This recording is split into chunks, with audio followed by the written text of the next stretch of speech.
الأغاني العراقية اليوم صارت ترند بكل العالم، يعني لا تستغرب من تمشي بأي دولة بالعالم راح تشوف ناس أجانب ممكن أنه يغنون عراقي، وهذا دليل على نجاح الأغنية أو طريقة اللحن مالتها اللي تكون محببة للسمع.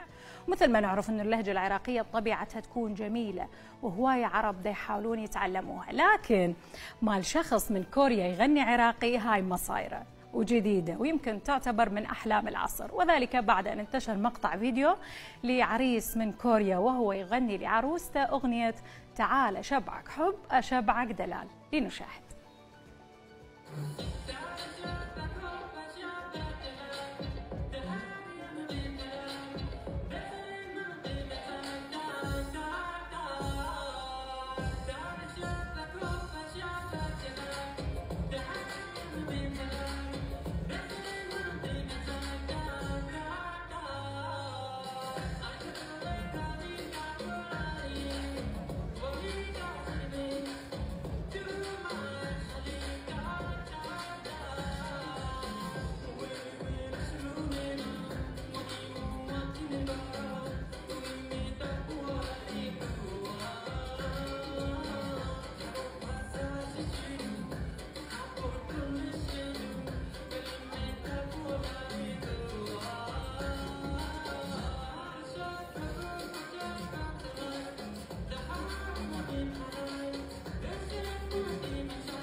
أتوقع زوجته عراقية، حتى شكلها ما شفنا.